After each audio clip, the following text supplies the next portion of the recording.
ഹരേ രാമ രാമ രാമ ഹരേ ഹരേ, ഹരേ കൃഷ്ണ കൃഷ്ണ കൃഷ്ണ ഹരേ ഹരേ, ഹരേ രാമ രാമ രാമ ഹരേ ഹരേ, ഹരേ കൃഷ്ണ കൃഷ്ണ കൃഷ്ണ ഹരേ ഹരേ, ഹരേ രാമ രാമ രാമ ഹരേ ഹരേ, ഹരേ കൃഷ്ണ കൃഷ്ണ കൃഷ്ണ ഹരേ ഹരേ, ഹരേ രാമ രാമ രാമ ഹരേ ഹരേ, ഹരേ കൃഷ്ണ കൃഷ്ണ കൃഷ്ണ ഹരേ ഹരേ. പീതാംബരം കരവിരാജിത ശംഖചക്ര കൗമോദകീ സരസിജം കരുണാസമുദ്രം രാധാസഹായമതിസുന്ദരമന്ദഹാസം വാതാലയേശമനിശം ഹൃദി ഭാവയാമി. ശ്രീഗുരോശ്ചരണാംഭോജ്യം യസ്യാന്ദിശി വിരാജിതേ തസ്യൈ ദിശേ നമസ്കുർമഃ കായേന വചസാ ധിയാ. കൃഷ്ണ കൃഷ്ണ മുകുന്ദ ജനാർദ്ദന കൃഷ്ണ ഗോവിന്ദ നാരായണ ഹരേ, അച്യുതാനന്ദ ഗോവിന്ദ മാധവ വാസുദേവ. കൃഷ്ണ കൃഷ്ണ മുകുന്ദ ജനാർദ്ദന കൃഷ്ണ ഗോവിന്ദ നാരായണ ഹരേ, അച്യുതാനന്ദ ഗോവിന്ദ മാധവ വാസുദേവ. പീലിയോടൊത്ത കാർക്കൂന്തലും കെട്ടി ഫാലദേശേ തിലകമതും തൊട്ടു ബാലചന്ദ്ര സമാന മുഖപ്രഭ കാണാകേണം. കൃഷ്ണ കൃഷ്ണ മുകുന്ദ കൃഷ്ണ ഗോവിന്ദ അച്യുതാനന്ദ ഗോവിന്ദ മാധവ വാസുദേവ. ആരണി മലർപ്പാലയ്ക്കമോതിരം ബാലകർക്കിണങ്ങുന്ന പുലിനഖം ചേലൊടായവ ചാർത്തിട്ടു കാണണം ഭഗവാനേ. കൃഷ്ണ കൃഷ്ണ മുകുന്ദ ജനാർദ്ദന കൃഷ്ണ ഗോവിന്ദ നാരായണ ഹരേ, അച്യുതാനന്ദ ഗോവിന്ദ മാധവ വാസുദേവ. നീലകാർമുകിൽ വർണ്ണ ജനാർദ്ദന ബാലഗോവിന്ദ വാസുദേവ. കൃഷ്ണ മാലകറ്റണേ മാധവ ഗോവിന്ദ വാസുദേവ. കൃഷ്ണ കൃഷ്ണ മുകുന്ദ ജനാർദ്ദന കൃഷ്ണ ഗോവിന്ദ നാരായണ ഹരേ, അച്യുതാനന്ദ വാസുദേവ. കയ്യിൽ നല്ല മുരളി ചെറുകോലും മെയ്യഴകാർന്ന പീതാംബരപ്പട്ടും കെട്ടി നന്നായുടുത്തുടൻ കാണണം ഭഗവാനേ. കൃഷ്ണ കൃഷ്ണ മുകുന്ദ ജനാർദ്ദന കൃഷ്ണ ഗോവിന്ദ നാരായണ ഹരേ, അച്യുതാനന്ദ ഗോവിന്ദ മാധവ വാസുദേവ. ഭക്തനായ കുചേലന്നു വേണ്ടവ ഒക്കെയും ഭവാനല്ലോ കൊടുത്തതും മുക്തി നൽകണേ മാധവ ഗോവിന്ദ വാസുദേവ. കൃഷ്ണ കൃഷ്ണ മുകുന്ദ ജനാർദ്ദന കൃഷ്ണ ഗോവിന്ദ അച്യുതാനന്ദ ഗോവിന്ദ മാധവ വാസുദേവ. നാരായണ നാരായണ. സജ്ജനങ്ങളുടെ അപാരമായ കാരുണ്യം കൊണ്ട്, ഭഗവാന്റെ അനുഗ്രഹം കൊണ്ട് വലിയൊരു തീർത്ഥയാത്രയുടെ കഥയാണ് ഇവിടെ അനുസ്മരിക്കേണ്ടത്. സമന്തപഞ്ചക തീർത്ഥകരയിൽ ഒരിക്കൽ അഥൈകദാ ദ്വാരവത്യാം വസതോ രാമകൃഷ്ണയോ, ഭഗവാന്റെയൊക്കെ സാന്നിധ്യത്തിലുണ്ടായ ദിവ്യമായിട്ടുള്ള സൂര്യഗ്രഹണകാലത്തുണ്ടായ തീർത്ഥയാത്രയുടെ കഥയാണ് അനുസ്മരിക്കേണ്ടത്. അന്നത്തെ തീർത്ഥയാത്രയും അങ്ങനെ ഒരു കാലത്തൊരു തീർത്ഥയാത്ര നടത്തിയെങ്കിൽ അങ്ങനെ ഒരു തീർത്ഥയാത്രയെക്കുറിച്ച് ഇപ്പൊ പറഞ്ഞിട്ട് എന്ത് കാര്യം? അതുകൊണ്ട് അന്നും ഇന്നും ഉള്ള ഇന്നും എങ്ങനെയായിരിക്കണം, അന്നെങ്ങനെയായിരുന്നു, ഇന്നെങ്ങനെയായിരിക്കണം തീർത്ഥയാത്ര എന്നൊക്കെ സൂചിപ്പിക്കുകയാണ് വേണ്ടത്. ഭാഗവതം മുഴുവൻ ഒരു തീർത്ഥയാത്രയാണ്. എന്താണ് ശരിയായ തീർത്ഥയാത്ര എന്ന് പറഞ്ഞാൽ? ശരിയായ തീർത്ഥാടനം സത്സംഗം തന്നെ. സജ്ജനങ്ങൾ ഒരുമിച്ചുകൂടി സത്തായ വസ്തുവിനെ കുറിച്ച് ചിന്തിക്കുന്ന സത്സംഗം, അതന്നെ ശരിയായ തീർത്ഥാടനം, തീർത്ഥയാത്ര.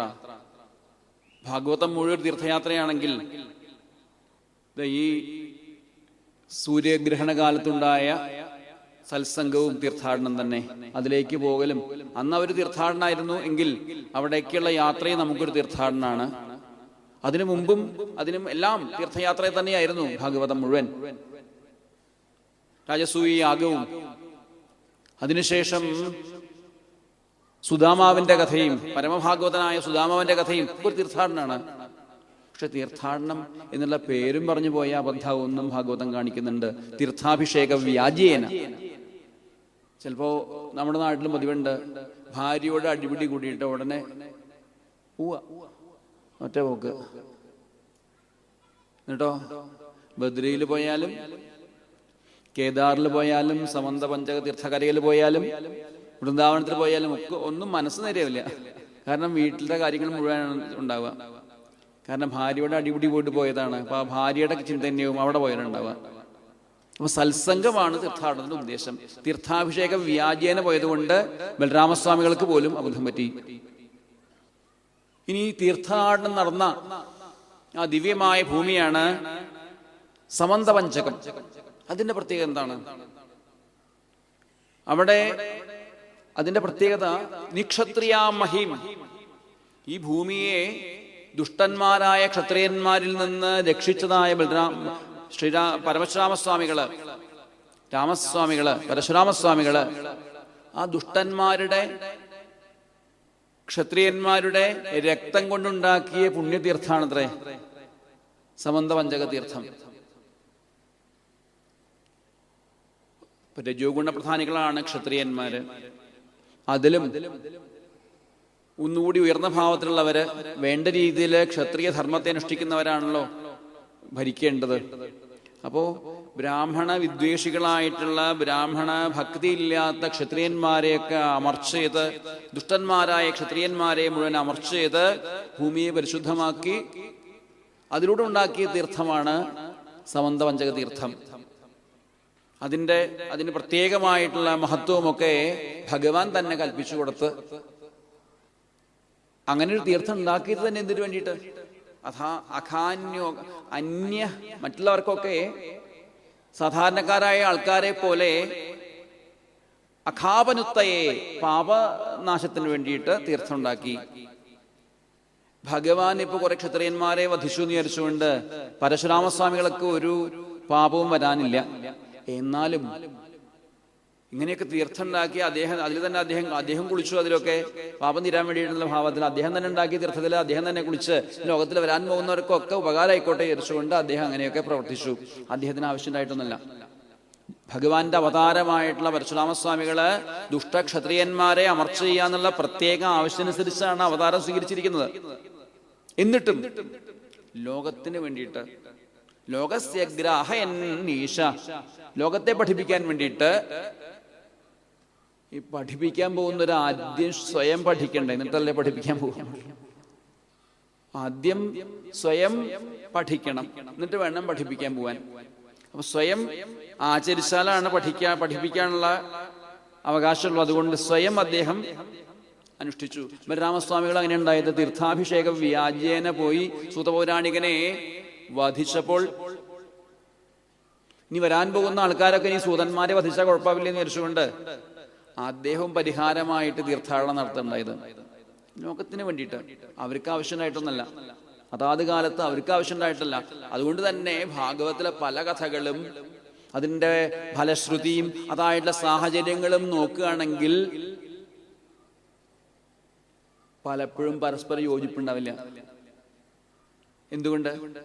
അതുകൊണ്ടാണല്ലോ ഒരു പ്രസിദ്ധനായിട്ടുള്ള ആചാര്യൻ ദയാനന്ദ സരസ്വതി സ്വാമികള് ഭാഗവത ഖണ്ഡനം നടത്തിയിട്ടുണ്ട്. ഇതിലൊക്കെ മുഴുവൻ വിഡ്ഢിത്താന്ന് പറഞ്ഞുകൊണ്ട് അദ്ദേഹം നടത്തിയിട്ടുണ്ട്. അപ്പൊ അങ്ങനെയുള്ള കാര്യങ്ങളൊക്കെ തള്ളിക്കളയണം. അതിന്റെ ആവശ്യമുള്ളത് സാരം കഥകൾ മാത്രം കേട്ടിരുന്നാൽ പോരാ, അതിലെ കാര്യങ്ങൾ ഉൾക്കൊണ്ടുപോകണം. എന്തിനു വേണ്ടി അത് ചെയ്തു? ബലരാമസ്വാമികൾക്കോ അല്ലെങ്കിൽ പരശുരാമസ്വാമികൾക്കോ അതിൻ്റെ ഒന്നും ആവശ്യമുണ്ടായിട്ടല്ല, ലോകത്തെ പഠിപ്പിക്കാൻ വേണ്ടി മാത്രം അങ്ങനെയൊക്കെ പ്രവർത്തിച്ചു. ലോകസ്യ ഗ്രാഹയന്മീശ. ആ ദിവ്യമായ തീർത്ഥത്തില്, ആ മഹത്യാം തീർത്ഥയാത്രായാം തത്രാഗൻ ഭാരതീ പ്രജാ, ആ മഹതിയായ തീർത്ഥത്തില് സ്നാനം ചെയ്യാനും ഒക്കെയായിട്ട് ഭാരതത്തിലുള്ള സകല രാജാക്കന്മാരും ഒക്കെ എത്തിച്ചേർന്നു അവിടെ. അങ്ങനെ രാജാക്കന്മാര് പ്രസിദ്ധരായിട്ടുള്ള പലരും ഇവിടെ വന്നുകൊണ്ടിരിക്കുകയാണ്. അതും അവരൊക്കെ വരവ് കണ്ടാൽ തേരുകളിലൊക്കെ കയറി ദൈവതുല്യമായിട്ടുള്ള പ്രൗഢിയോട് കൂടിയിട്ടാണ് അവർക്ക് വന്നുകൊണ്ടിരിക്കുന്നത്. മേഘം പോലെയുള്ള കാർത്തിരണ്ട ആനകളുടെ പുറത്ത്, അതുപോലെ കുതിരകള് ഒക്കെ, സൈനികര് ഒക്കെ ആയിട്ട് അതിഗംഭീരമായിട്ടുള്ള യാത്ര ആ തീർത്ഥത്തിലേക്ക് സകലരും വന്നു. കുടുംബസമേതാണ് എല്ലാവരും വന്നുകൊണ്ടിരിക്കുന്നത്. രാജാക്കന്മാരൊക്കെ കുടുംബസമേതം വന്നുകൊണ്ടിരിക്കുന്നു. ദിവ്യങ്ങളാകുന്ന ആഭരണങ്ങളോടും. ഗൃഹസ്ഥന്മാരാവുമ്പോ തീർത്ഥാടനത്തിന് പോവുകയാണെങ്കിൽ ആഭരണങ്ങളും വേഷം കെട്ടുമൊക്കെ വേണ്ടി അതൊക്കെ കൊണ്ടിട്ട് തന്നെയാണ് വന്നത്. അവിടെ അവരാ തീർത്ഥത്തിൽ കുളിക്കുന്നു, ഉപവാസം അനുഷ്ഠിക്കുന്നു. സൂര്യഗ്രഹണ കാലത്ത് ഭക്ഷണം കഴിക്കാൻ പാടില്ല എന്നൊക്കെ പറയാറുണ്ടല്ലോ. വല്ലപ്പോഴൊക്കെ ഉപാസിക്കൽ ഏത് പേര് പറഞ്ഞാലും ഉപാസിക്കൽ നല്ല കാര്യമാണെന്ന്. ഇപ്പോ വിദേശികളൊക്കെ നോബൽ സമ്മാനം നേടുമ്പോ ഇതൊക്കെ എന്നോ നോബൽ സമ്മാനം നേടാൻ പാകത്തിന് ഇവിടെ എഴുതി വെച്ചിട്ടുണ്ട്. അതൊന്ന് ശാസ്ത്രമായിട്ട്, ആധുനിക ശാസ്ത്രമായിട്ട് ബന്ധിപ്പിക്കുക മാത്രമേ വേണ്ടൂ. ഭക്ഷണം കഴിക്കാതിരുന്ന എന്താ ഉണ്ടാവുക? സ്വയം നമ്മുടെ ഉള്ളിലുള്ള ഓരോ സെല്ലുകളും സ്വയം ഭക്ഷണം കഴിക്കാൻ തുടങ്ങും. അത്രേ ശരീരത്തിലെ ഭാഗങ്ങൾ തന്നെ കഴിക്കാൻ തുടങ്ങും. അപ്പൊ എന്തായി? ക്യാൻസർ ഉണ്ടാവാനുള്ള സാധ്യതകളൊക്കെ കുറഞ്ഞു വരും. അപ്പൊ ആഴ്ചയിൽ ഒരിക്കലെങ്കിലും ഒക്കെ ഭക്ഷണമൊക്കെ ഒഴിവാക്കൽ നല്ലതാ. എന്താ ഊണ് കഴിക്കാതിരിക്കുന്നത്?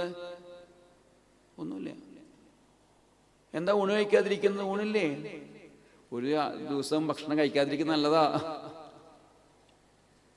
അപ്പൊ അങ്ങനെയാണ് ഒരു ആഴ്ചയിൽ ഒരിക്കലോ 2 ആഴ്ച ഒരിക്കലോ ഏകാദശി ദിവസമെങ്കിലും ഭക്ഷണമൊക്കെ കഴിക്കാതിരുന്നാൽ അസുഖങ്ങൾ കുറച്ച് കൊണ്ടുവരാം. എന്തായാലും സൂര്യഗ്രഹണ കാലത്ത് ഉപോഷ്യ സുസമാഹിത ബ്രാഹ്മണേഭ്യോ ദദു. ബ്രാഹ്മണർക്കൊക്കെ ദാനധർമാദികളൊക്കെ ചെയ്ത്, സജ്ജനങ്ങൾക്കൊക്കെ ദാനധർമാദികളൊക്കെ ചെയ്തു.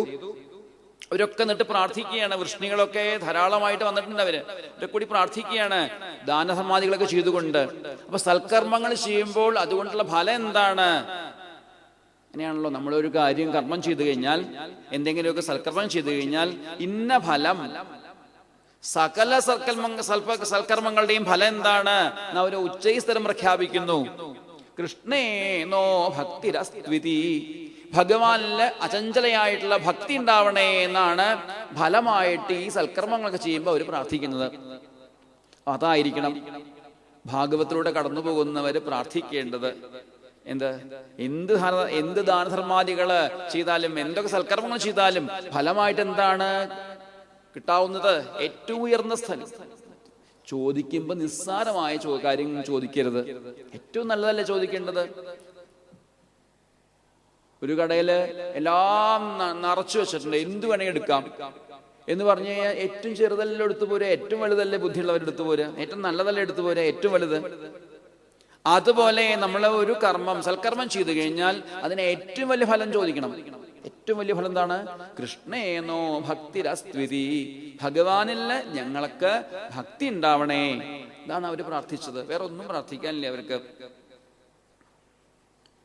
അന്നദാനവും മറ്റുള്ള വശദാനാദികളൊക്കെ ചെയ്തു കഴിഞ്ഞിട്ട് അവർ പ്രാർത്ഥിക്കുകയാണ് കൃഷ്ണേനോ ഭക്തിരസ്ത്വിതി. ഭഗവാനില് ഭക്തി ഉണ്ടാവണേ.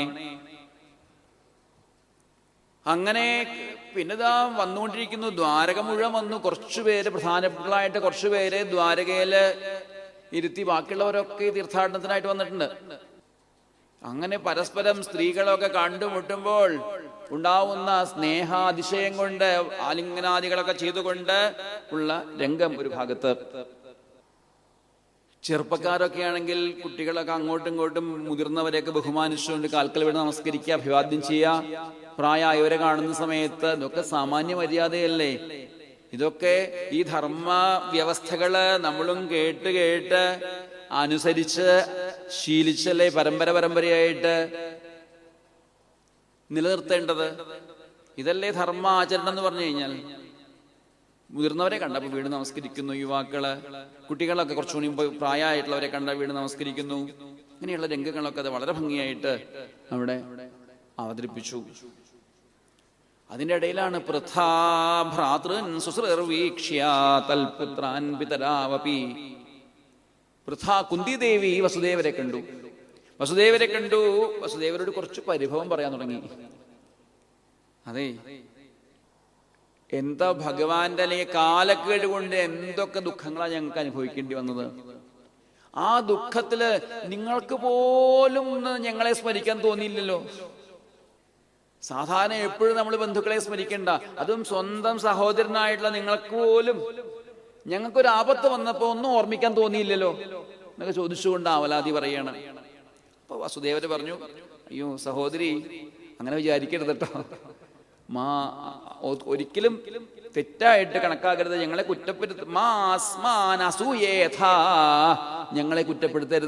കുറ്റപ്പെടുത്തരുതേ. ഈ മനുഷ്യരെന്നൊക്കെ പറഞ്ഞ എങ്ങനെയുള്ളവരാ? ദൈവക്രീഡനകാൻ നരാൻ. ദേവന്മാർക്ക് കളിക്കാനുള്ള കുറെ ഉപകരണങ്ങളായി മനുഷ്യരെന്ന് പറഞ്ഞാൽ. ദൈവം എന്നുള്ളതിന്റെ ഉദാത്തമായ ഭാവത്തിൽ ചിന്തിച്ചു കഴിഞ്ഞാലോ, കർമ്മം തന്നെ. ആ കർമ്മ പ്രാരബ്ധം അനുസരിച്ച് ഇവിടെ ഇങ്ങനെ പലരും വട്ടം തിരിഞ്ഞുകൊണ്ടിരിക്കുന്നു. അപ്പോ ദേവന്മാർക്ക് തട്ടിക്കളിക്കാനുള്ള കുറെ മരപ്പാവകളെ പോലെയാ നമ്മളൊക്കെ. അല്ലാതെ ഞങ്ങളെ കുറ്റപ്പെടുത്തരുതേ. കംസന്റെ ആ ഭയങ്കരമായിട്ടുള്ള ഭരണം കൊണ്ട് ഞങ്ങളെ എത്ര ഓടി ഇപ്പോഴാണ് ഓട്ടം നിർത്തിയത്. ഇപ്പോഴാണ് ഞങ്ങൾക്കൊരു സമാധാനമായത്. ഭഗവാന്റെ അപാരമായ കാരുണ്യം കൊണ്ട് ഇപ്പോഴാ സമാധാനമായത്. നിങ്ങളെ ഒന്നും ചിന്തിക്കാൻ ഞങ്ങൾക്ക് സമയം ഉണ്ടായില്ല. അതുകൊണ്ടാണ് ഞങ്ങളുടെ ദുഃഖം കാരണം. ഇത് പരസ്പരം സംസാരിക്കുന്നു. പിന്നെ ഭീഷ്മര്, ദ്രോണര് എന്ന് വേണ്ട പലരും ഇങ്ങനെ വന്നുകൊണ്ടിരിക്കുന്നുണ്ട് ആ തീർത്ഥക്കരയിലേക്ക്. ആ എത്രയോ മഹാത്മാക്കൾ ഇങ്ങനെ വന്നുകൊണ്ടിരിക്കുന്നുണ്ട്. അവരെയൊക്കെ കണ്ടു വീണ് നമസ്കരിച്ചു. വൃഷ്ണികള് അല്ലെങ്കിൽ അവിടെ വന്ന രാജാക്കന്മാരെ ഒക്കെ വേണ്ട രീതിയിൽ നമസ്കരിക്കുന്നു. രാജാക്കന്മാരെന്നിട്ട് വൃഷ്ണികളെയൊക്കെ പ്രശംസിച്ചുകൊണ്ട് പറയാണ്, നിങ്ങൾക്ക് ഭാഗ്യം കേട്ടോ. എന്താ ഭാഗ്യം? ദുർദർശമപി യോഗിനാം കൃഷ്ണം ദുർദർശമപി യോഗിനാം. യോഗികൾക്ക് പോലും ഈ വേദവേദ്യനായിട്ടുള്ള ഭഗവാനെ ദർശിക്കുക എന്ന് പറഞ്ഞാൽ എളുപ്പമായിട്ടുള്ള കാര്യമല്ല. ദുഃഖേന വളരെ കഷ്ടപ്പെട്ട് മാത്രം കാണാൻ കഴിയുന്നതാണ് ഈ ഭഗവാനെ. അങ്ങനെയുള്ള ഭഗവാനെ നിങ്ങൾക്ക് എപ്പോഴും കാണാനുള്ള ഭാഗ്യം ഉണ്ടായില്ലേ? നിങ്ങൾ ഭാഗ്യവാന്മാർ തന്നെയാണ്. നിങ്ങളെ എത്ര സ്തുതിച്ചാലാ മതിയാവുക? നിങ്ങളുടെ ജന്മം സഫലമായി എപ്പോഴും ഭഗവാനെ സ്വന്തമായി കിട്ടിയില്ലേ എന്നൊക്കെ പറഞ്ഞുകൊണ്ട് വൃഷ്ണികൾ, രാജാക്കന്മാര് വൃഷ്ണികളെയൊക്കെ സ്തുതിക്കുന്നുണ്ട്. അതുപോലെ ഭോജപതിയായിട്ടുള്ള ഉഗ്രസേനെയും ഒക്കെ സ്തുതിക്കുന്നുണ്ട്. ഇത് പറയാണ്, ഈ ഭഗയത് വിശ്രുതി ശ്രുതിനുത ഇദം അലം പുനാതി. ഈ ഭഗവാന്റെ കീർത്തിയാണ് വേദങ്ങൾ പ്രഖ്യാപിച്ചുകൊണ്ടിരിക്കുന്നത്. ശ്രുതിനുത ഇത്, അതുകൊണ്ടാണ് ഈ ലോകം ശുദ്ധീകരിച്ചുകൊണ്ടിരിക്കുന്നത്. വേദങ്ങള് ഭഗവാന്റെ മഹത്വം പ്രഖ്യാപിക്കുന്നു. വേദജ്ഞരായിട്ടുള്ള മഹാബ്രാഹ്മണരാണെങ്കിൽ ആ വേദങ്ങൾ മുഴക്കിക്കൊണ്ടിരിക്കുന്നു. ആ വേദഘോഷം കൊണ്ട് ഈ ലോകത്തിന് മംഗൾ ഉണ്ടാവുന്നു. ഒപ്പം തന്നെ അത് ഒരു തരത്തില് വേദമന്ത്രങ്ങൾ ഒരു ഭാഗത്ത്, മറ്റൊരു ഭാഗത്തോ ഭഗവാന്റെ പാദതീർത്ഥം. പാദാവനേ ജനവയ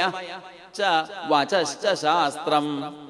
ഭഗവാന്റെ പാദതീർത്ഥം, ഭഗവാന്റെ പാദത്തിൽ തട്ടി വരുന്ന തീർത്ഥം ഗംഗാനദി 3 ലോകത്തെയും ശുദ്ധീകരിച്ചുകൊണ്ടിരിക്കുകയാണ്. ആ പാദതീർത്ഥവും ഒഴുകി വരുന്നു. ഒപ്പം തന്നെ ശാസ്ത്രം, ഭഗവാന്റെ അമൃതവാണികള്. അതാണല്ലോ ശാസ്ത്രം എന്ന് പറയുന്നത്. വേദം എന്ന് പറഞ്ഞാൽ അതാണല്ലോ. ജനങ്ങളെ ഏത് വഴിക്ക് പോകണം, എങ്ങനെ ജീവിക്കണം എന്ന് നമ്മളെ ബോധിപ്പിക്കുന്ന ഭഗവാന്റെ വാക്കുകളാണ് വേദങ്ങൾ എന്ന് പറഞ്ഞു കഴിഞ്ഞാൽ. ശാസ്ത്രം തന്നെ, ശാസ്ത്രത്തിൽ തന്നെ ശാസിക്കുന്നത് ശാസ്ത്രം. അത് 2 വിഭാഗങ്ങളുണ്ട്. ശ്രുതി എന്നും സ്മൃതി എന്നും വിഭാഗങ്ങളുണ്ട്. ശ്രുതി എന്ന് പറഞ്ഞാൽ ഒരു കാലത്തും മാറ്റം വരാത്ത ഭഗവാന്റെ മഹത്വത്തെ പ്രഖ്യാപിക്കുന്ന ഭാഗങ്ങള്, അതിന് മാറ്റമില്ല ശ്രുതിക്ക്. സ്മൃതിക്കാണെങ്കിൽ മാറ്റം വരും, മാറ്റം വരാം, മാറ്റം വരുത്താം. കാലത്തിനനുസരിച്ച് നിയമങ്ങള്, കാലത്തിനനുസരിച്ച് അതാത് സാഹചര്യങ്ങൾക്കനുസരിച്ച് ജീവിക്കേണ്ട നിയമ വ്യവസ്ഥകളെയാണ് സ്മൃതികളിലൂടെ പറയുന്നത്. എല്ലാ കാലത്തും ഒരേപോലെ ജീവിക്കാനൊന്നും പറ്റില്ല. അപ്പൊ കാലത്തിനനുസരിച്ച് മാറ്റം വരേണ്ടി വരും. ഒരു കാലത്ത് ജീവിച്ച ജീവിത സാഹചര്യങ്ങള് കുറച്ചു കാലം കഴിഞ്ഞാൽ ഉണ്ടാവില്ല. അപ്പോഴേക്കും അതൊക്കെ മാറ്റേണ്ടി വരും. മാറ്റിയില്ലെങ്കിലോ ചിലപ്പോ ആ ആചാരം അനാചാരമായിട്ട് മാറും. അപ്പൊ മാറ്റാം. എങ്ങനെ മാറ്റാം? ആചാര്യന്മാര് ഒരുമിച്ചിരുന്ന് ചിന്തിച്ച് എങ്ങനെയായാലാണോ മാറ്റം വരുത്തിയാലാണോ കാലാകാലത്തിന് ഇനി അധിക ഒരു പരിധി വരെയുള്ള കാലം വരെ അത് വേണ്ട പോലെ നിലനിൽക്കുക, അതിനനുസരിച്ച് മാറ്റം വരുത്തണം. ചിന്തിച്ച് ഉറപ്പിച്ച് മാറ്റം വരുത്തണം. ആചാര്യന്മാർ അതാത് വിഷയങ്ങളിലെ ഗ്രാഹ്യമുള്ള പണ്ഡിതന്മാരായ ആചാര്യന്മാരെ ഒരുമിച്ചിരുന്ന് ചിന്തിച്ച് മാറ്റം വരുത്തണം. അല്ലാതെ മാറ്റം വരുത്തിയാലും പറ്റില്ല. അതും ആവശ്യം വരുമ്പോ മാറ്റം വരുത്താം. ഇതൊക്കെ ഭഗവാന്റെ വാക്കുകൾ തന്നെയാണ്.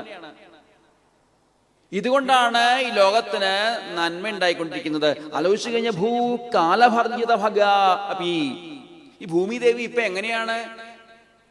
കാലഭർജിത ഭഗ, കാലത്തിന്റെ ആ ദൂഷ്യം കൊണ്ട് നശിപ്പിക്കപ്പെട്ടവളാണ് ഈ ഭൂമിദേവി. ആദ്യത്തെ യുഗത്തിനെ പോലെ ആവില്ല. 2ാമത്തെ യുഗമാകുമ്പോഴേക്കും കുറച്ചുകൂടി പ്രശ്നങ്ങൾ വരും. 3ാമത്തെ യുഗമാകുമ്പോഴേക്കും കുറച്ചുകൂടി പ്രശ്നം വരും. അത് കഴിഞ്ഞിട്ട് ഇപ്പൊ ആ കാലം കഴിഞ്ഞപ്പോ കലികാലപ്പോ പിന്നെയും പ്രശ്നങ്ങൾ വന്നു. കലികാലത്തുള്ള പ്രശ്നങ്ങളും വരും. ഇങ്ങനെയൊക്കെ ആണെങ്കിലും കാലത്തിന്റെ കേടുകൊണ്ട് ഒരുപാട് ദൂഷിതയായിട്ടുള്ള ഭൂമിയാണെങ്കിലും ഇപ്പൊ അതൊന്നും ഭൂമിദേവിയെ ബാധിക്കാതെ സമ്പൽ സമൃദ്ധയായിട്ട് ഭൂമിദേവി വർദ്ധിച്ചുകൊണ്ടിരിക്കുന്നു. എന്തുകൊണ്ട്? ഭഗവാന്റെ പാദസ്പർശം കൊണ്ട് മാത്രം. ഭഗവാന്റെ പാദസ്പർശം കൊണ്ട് ഏറ്റവും സമൃദ്ധയായിട്ട് ഭൂമിദേവി എന്ന് വർദ്ധിച്ചുകൊണ്ടിരിക്കുന്നു. ഭാഗ്യം, ഭാഗ്യം.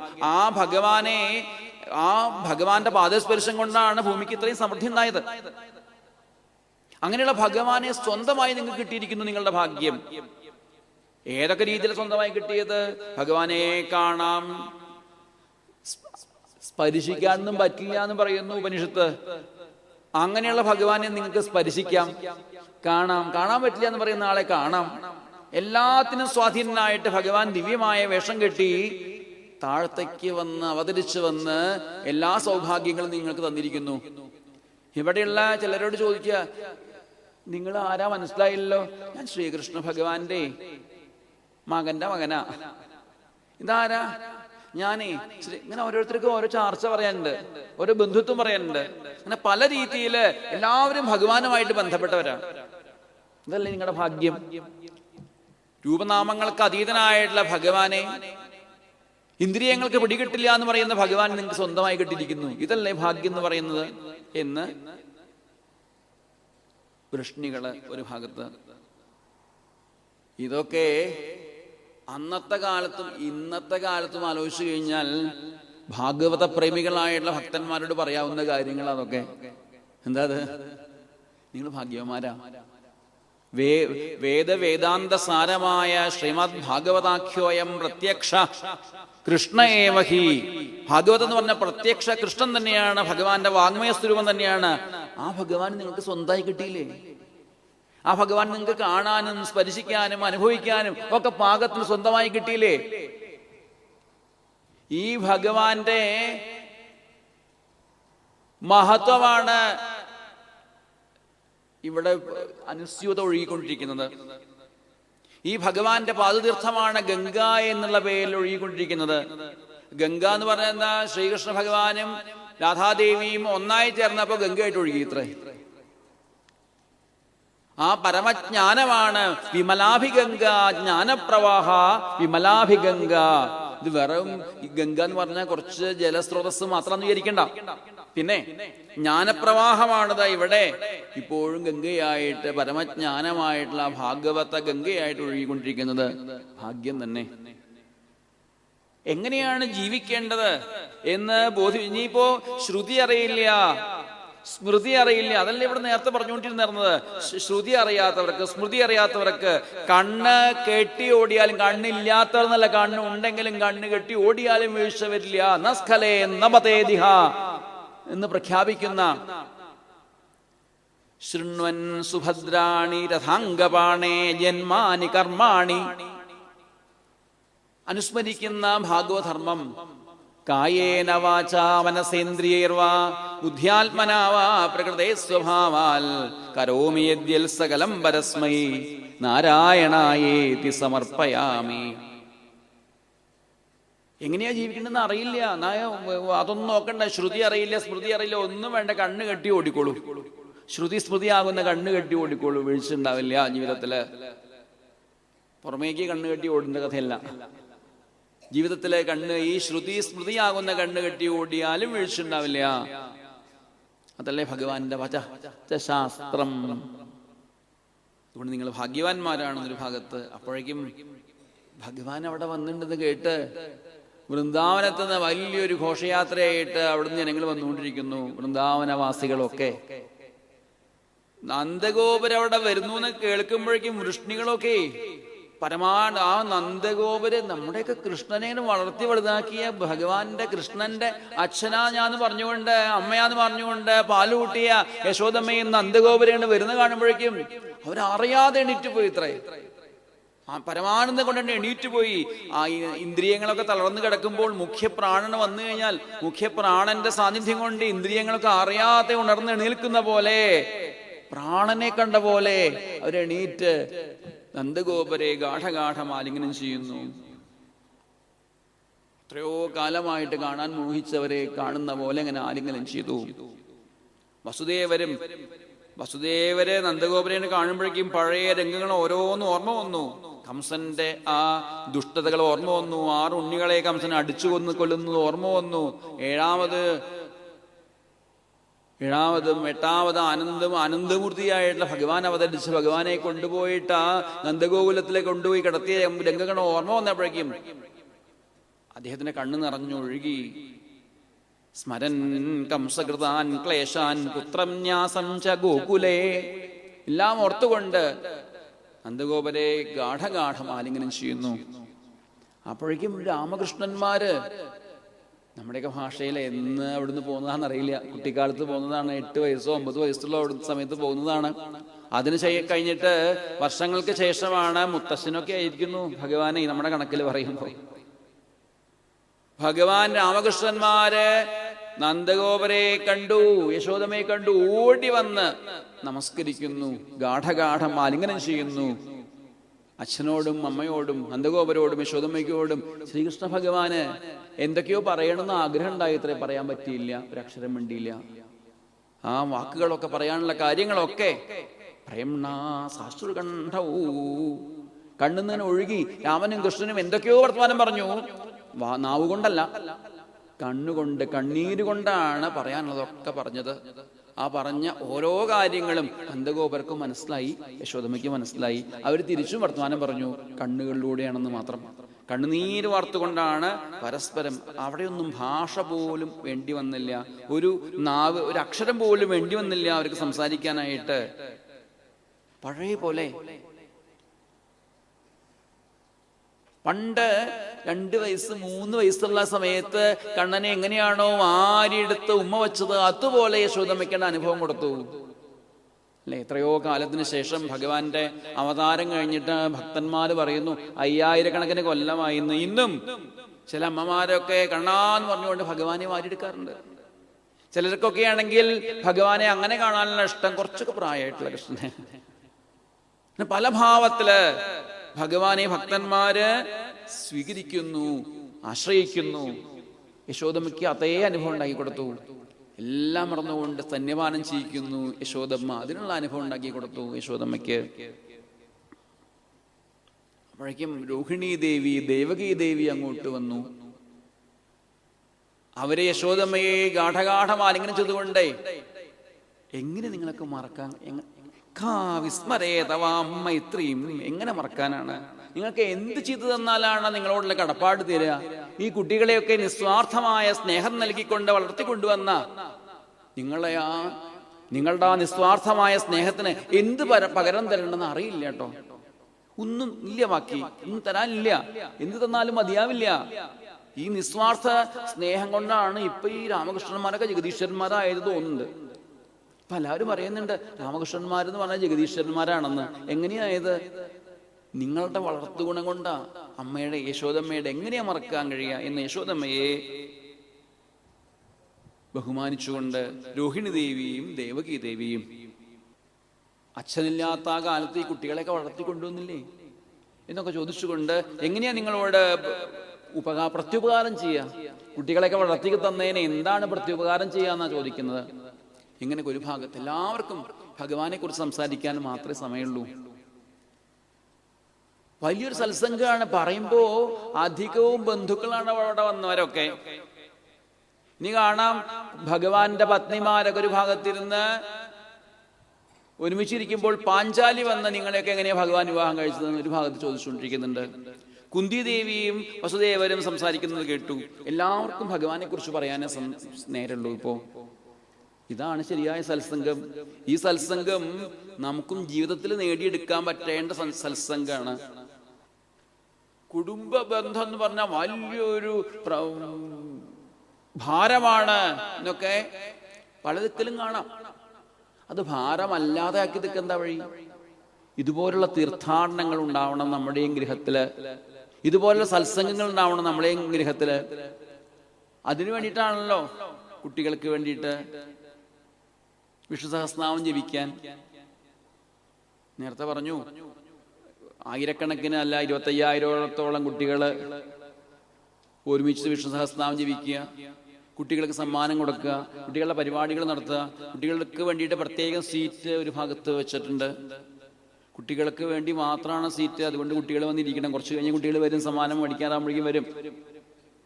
അവരിങ്ങനെയുള്ള പരിപാടികളിൽ പങ്കെടുക്കുന്ന സമയത്ത് അവരോട് കൂടിയിട്ട് വരുമ്പോൾ, കുട്ടികളോട് കൂടിയിട്ട് വരുമ്പോൾ ചിലപ്പോൾ അവർക്ക് ഇവിടെ എന്താ പറയുന്നതെന്നും അറിയണ്ടാവില്ല. എന്നാലും കുട്ടിക്കാലത്ത് ഇവിടെ വന്നാൽ എന്തെങ്കിലും അവർക്ക് ഇതൊക്കെ കേൾക്കേണ്ടി വരും, വായിക്കേണ്ടി വരും, സംശയമില്ല. എങ്ങനെയെങ്കിലും ഈ ഭാഗവത പ്രവാഹത്തിന്റെ ഇടയിൽ വന്നു പോയി കഴിഞ്ഞാൽ പിന്നെ പെട്ടുപോയി അവര്. എന്തെങ്കിലും ഇവിടെ വരേണ്ടി വരും, ഉറപ്പാണ്. അല്ലെങ്കിൽ ഇതുപോലെയുള്ള ഭാഗവതത്തിന്റെ മുമ്പിലേക്ക്, ഭാഗവത ഗംഗയുടെ മുമ്പിലേക്ക്, അവർക്ക് തീർത്ഥാടനത്തിന് മുമ്പിലേക്ക് വരേണ്ടി വരുന്നുള്ള കാര്യത്തിൽ യാതൊരു സംശയമില്ല. ഒന്നും വേണ്ട നമ്മുടെ ജീവിതത്തില്. വീട്ടില് അച്ഛനും അമ്മയും കുട്ടികളുണ്ടെങ്കിൽ ഒരു ഗൃഹത്തിൽ എത്ര പേരുണ്ട്, അവർക്ക് എല്ലാവർക്കും ഒരുമിച്ചിരുന്ന് ഭക്ഷണം കഴിക്കാനെങ്കിലും പറ്റിയാൽ മതിയായിരുന്നു. ഇനിയുള്ള കാലത്ത് ഭാഗവതം കേൾക്കാനൊന്നും വരണ്ട. സന്ധ്യാസമയത്ത് നാമം ജപിക്കും കൂടി വേണമെന്ന് വേണ്ടെന്ന് പറയാ തൽക്കാലം. പിന്നെന്താ വേണ്ടത്? സന്ധ്യാസമയത്തല്ല ഭക്ഷണം കഴിക്കും. സന്ധ്യാസമയത്ത് നാമം ജപിക്കൽ ഇപ്പോ ഒഴിവാക്കിയാലും കുഴപ്പമൊന്നുമില്ല തോന്നുന്നുണ്ട് ആൾക്കാർക്ക്. ഭാഗവതം കേട്ടില്ലെങ്കിലും കുഴപ്പമില്ല തോന്നുന്നുണ്ട്. പക്ഷെ ഭക്ഷണം ഒഴിവാക്കാൻ പറ്റില്ലല്ലോ.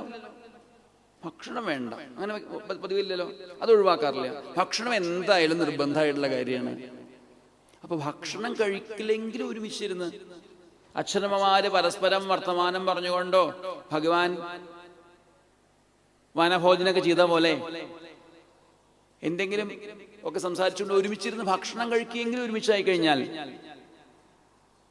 നാട് നേരിയാവാൻ വേറെ ഒന്നും വേണ്ട. അവിടുന്നെങ്കിലും തുടങ്ങാം.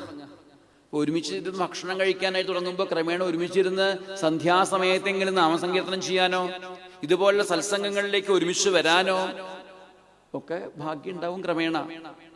ഇന്നത്തെ ജീവിതത്തിലേക്ക് ഇങ്ങനെയുള്ള സത്സംഗങ്ങള് ഉൾക്കൊണ്ടുകൊണ്ട് മുന്നാക്കാൻ പോവാൻ കഴിഞ്ഞില്ലെങ്കിൽ ഇതൊക്കെ വെറുതെ. അച്ഛനമ്മമാരുടെ കൂടെ ഭക്ഷണം കഴിച്ചുകൊണ്ടിരിക്കുന്ന, സ്ഥിരമായിട്ട് അച്ഛനമ്മമാരുടെ ഒത്ത് ഭക്ഷണം കഴിക്കുന്ന, ഒരു നേരെങ്കിലും ഭക്ഷണം കഴിക്കുന്ന കുട്ടികളൊക്കെ യൗവനപ്രായത്തിലെത്തുമ്പോൾ മദ്യം, മയക്കുമരുന്ന് തുടങ്ങിയിട്ടുള്ള കാര്യങ്ങളിലേക്ക് മനസ്സ് പോകുന്നില്ല എന്ന് ഇപ്പോ ഗവേഷണത്തിൽ കണ്ടെത്തിയിരിക്കുന്നു. അതില്ലാത്തവർക്കാണത്രേ അച്ഛനമ്മമാരുടെ അടുപ്പല്ല, ഭക്ഷണം കഴിക്കുമ്പോഴെങ്കിലും അല്ലെങ്കിൽ അതുപോലെ സമയത്തെങ്കിലും അവരുമായിട്ട് വർത്തമാനമില്ല. അങ്ങനെയുള്ള കുട്ടികളാണ് മിക്കവാറും യൗവനത്തിലേക്ക് പോകുമ്പോൾ മയക്കുമരുന്നും മദ്യവും ഒക്കെ ആയിട്ട് അധപതിച്ചു പോകുന്നത്. തീർച്ചയായിട്ടും ഒരുമിച്ച് ഭക്ഷണം കഴിക്കുകയെങ്കിലും ചെയ്യാൻ കഴിഞ്ഞാൽ, പിന്നെ ഒരുമിച്ച് സന്ധ്യാസമയത്തെങ്കിലും നാമസങ്കീർത്തനം ചെയ്യാനായിട്ട് സാധിക്കും. ക്രമേണ ഇതുപോലെയുള്ള സദ്ഗ്രന്ഥങ്ങള് പഠിക്കാനും അങ്ങനെയാണല്ലോ, നാരായണീയോ അതുപോലുള്ള ഗ്രന്ഥങ്ങളൊക്കെ പഠിക്കുക. സന്ധ്യാസമയം നാമസങ്കീർത്തനമൊക്കെ കഴിഞ്ഞാൽ പിന്നെ സമയം ഉണ്ടാവുമ്പോൾ അരമണിക്കൂറെങ്കിലും നാരായണീയോ രാമായണോ അതുപോലുള്ള ഗ്രന്ഥങ്ങൾ വായിക്കുക, പഠിക്കുക. അങ്ങനെയാണ് ഈ സംസ്കാരമൊക്കെ ഉണ്ടായത്. അതെവിടെയോ മുറിഞ്ഞുപോയി. അതുകൊണ്ടാണ് ആ പ്രവാഹത്തിന് എന്തോ ഒരു കുഴപ്പം വന്നത്. അല്ലെങ്കിലും ഇവിടെ ആരാണ് ഈ ധർമ്മത്തെ നിലനിർത്തിയത്? എത്രയോ പഴക്കമുള്ള ഈ ധർമ്മം ഇവിടെ നിലനിന്നുകൊണ്ടിരിക്കുന്നു. എത്രയോ പഴക്കമുള്ള ഗ്രന്ഥങ്ങൾ ഇന്നും പാരായണം ചെയ്യുന്നു. എന്തുകൊണ്ട് നിലനിന്നു ഈ സംസ്കാരം? ഇവിടെ കുറെ ആചാര്യന്മാരെ കൊണ്ടോ ആശ്രമങ്ങളെ കൊണ്ടോ ക്ഷേത്രങ്ങളെ കൊണ്ടോ ആണോ? അല്ല. വർഷങ്ങൾ പഴക്കമുള്ള ക്ഷേത്രങ്ങൾ ഇന്നും ഉണ്ടെങ്കിലും എത്രയോ നശിപ്പിക്കപ്പെട്ടു. എന്നിട്ടും വളരെ പ്രസിദ്ധമായിട്ടുള്ള ക്ഷേത്രങ്ങള് 1000 അല്ല 1000, 2000 കൊല്ലവും ഒക്കെ പഴക്കമുള്ള ക്ഷേത്രങ്ങൾ ഇന്നും കാണാം. 2000 ഒക്കെ പഴക്കമുള്ള ക്ഷേത്രങ്ങള്, 20 നൂറ്റാണ്ടുകൾക്ക് മുമ്പുള്ള ക്ഷേത്രങ്ങള്, അല്ലെങ്കിൽ അത്രയും പഴക്കമുള്ള ക്ഷേത്രങ്ങൾ കാണാം. ചിലപ്പോൾ അതിന്റെ പകുതി കാണാം, അംശം കാണാം, ഇപ്പോഴുണ്ട്. പക്ഷെ അതൊന്നുമല്ല ഇവിടെ ഈ ധർമ്മത്തെ നിലനിർത്തിയത്. പിന്നെ ആരാണ് ഇവിടെ ധർമ്മത്തെ നിലനിർത്തിയത്? കുടുംബങ്ങളാണ്. കുടുംബയതീതി, കുടുംബം എന്നല്ലേ പറയുക. നിലനിർത്തുന്നതാണ് കുടുംബങ്ങൾ എന്ന് പറഞ്ഞു കഴിഞ്ഞാൽ. ഇവിടെ പരമ്പരയിലൂടെ ഈ ധർമ്മത്തെ ആചരിച്ചുകൊണ്ട് നിലനിർത്തിയ കുടുംബങ്ങള്, ഗൃഹസ്ഥാശ്രമങ്ങൾ ഉണ്ടെങ്കിലാണ് നല്ല ബ്രഹ്മചാരിമാരും സന്യാസിമാരും അതുപോലെ വാനപ്രസ്ഥന്മാരും ഒക്കെ ഉണ്ടാവുള്ളൂ. അപ്പൊ കുടുംബങ്ങളാണ് ഇതൊക്കെ നിലനിർത്തിയത്. ഇവിടെ വലിയൊരു കുടുംബസംഘമാണ് നടന്നുകൊണ്ടിരിക്കുന്നത്. കുടുംബസംഘം ആവണം, എന്നാലാണ് വേണ്ട പോലെ ആവുള്ളൂ. ശരിക്കും പറഞ്ഞ സന്യാസിമാരായിട്ടുള്ള ആചാര്യന്മാർക്കൊന്നും ഇതിൻ്റെ ഒന്നും ആവശ്യമില്ല. ഇനി എന്തിനു വേണ്ടിയിട്ട്? സമൂഹത്തിന് വേണ്ടി അവര് പലപ്പോഴും പ്രഭാഷണവും പുസ്തക ഗ്രന്ഥരചനയും അല്ലെങ്കിൽ ഇതുപോലുള്ള സംഘാടകരായിട്ടും സത്രങ്ങളുടെ സംഘാടകരായിട്ടും അവർ മാറുന്നു. എന്തിനു വേണ്ടിയിട്ട്? സമൂഹത്തിന് വേണ്ടിയിട്ട്. ശരിക്കും എല്ലാം നടത്തേണ്ടത് ഗൃഹസ്ഥാശ്രമികളാണ്. കുടുംബയതി, അവര് കുടുംബങ്ങളിലൂടെയാണ് ഇതൊക്കെ നിലനിർത്തേണ്ടത്.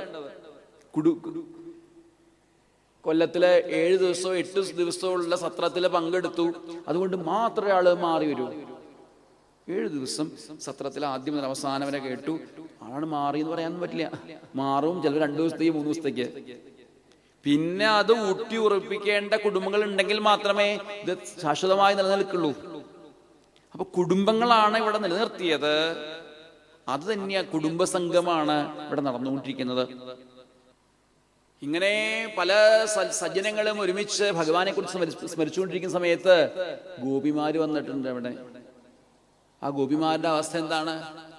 ഒരു കാലത്ത് ആനന്ദത്തിന്റെ ഉത്തുംഗ ശൃംഗങ്ങളിലേക്ക് ഭഗവാൻ അവരെ കൊണ്ടുപോയതാണ്. എന്നിട്ട് അതിനെ തട്ടി താഴ്ത്തിട്ട് ഒറ്റ പോക്ക് മധുരയിലേക്ക്. എന്ന് അവര് പൊട്ടിക്കറിയാൻ തുടങ്ങിയതാണ്. ഗോവിന്ദ ദാമോദര മാധവ, ഇത്രയും കാമത്തിന്റെ കണികമ പോലും ഇല്ലാത്ത ദിവ്യ പ്രേമത്തിന്റെ ഉത്തുംഗ ശൃംഗത്തിലേക്ക് ഗോപിമാരെ എത്തിച്ചിട്ട് എന്തിനാ ഭഗവാൻ അവരെയൊക്കെ ഉപേക്ഷിച്ച്, സ്ഥൂലമായ രീതിയിലെങ്കിലും അവരെയൊക്കെ ഉപേക്ഷിച്ച് മധുരയിലേക്ക് പോയത്? പിന്നെ എന്തുകൊണ്ട് ഒരൊറ്റ തവണ പോലും വൃന്ദാവനത്തിലേക്ക് പ്രത്യക്ഷമായി പോകാതിരുന്നത്? ഒന്ന് പോകാതിരുന്നില്ലേ? വല്ല ചെലവുള്ള കാര്യമാണോ ഭഗവാന് വൃന്ദാവനത്തിലേക്ക് പോവാന്ന് പറഞ്ഞാൽ? 1/2 മണിക്കൂർ അല്ലെങ്കിൽ 3/4 മണിക്കൂർ, 1 മണിക്കൂർ നമ്മളെ പോലുള്ളവർക്ക് തന്നെ മതി മധുരയിൽ നിന്ന് വൃന്ദാവനത്തിലേക്ക് എത്താൻ. ഭഗവാന് വല്ല ചെലവുണ്ടോ? ഒന്ന് പോവായിരുന്നില്ലേ? ഭഗവാൻ പോയിട്ടില്ല അത്രേ പ്രത്യക്ഷമായിട്ട്. ആ ഗോപിമാരാണ് എത്രയോ കാലമായിട്ട് ഭഗവാനെ കാണാൻ കൊതിച്ചുകൊണ്ടിരിക്കുന്നത്. എന്തുകൊണ്ട് ഭഗവാൻ അവിടെ പോയില്ല?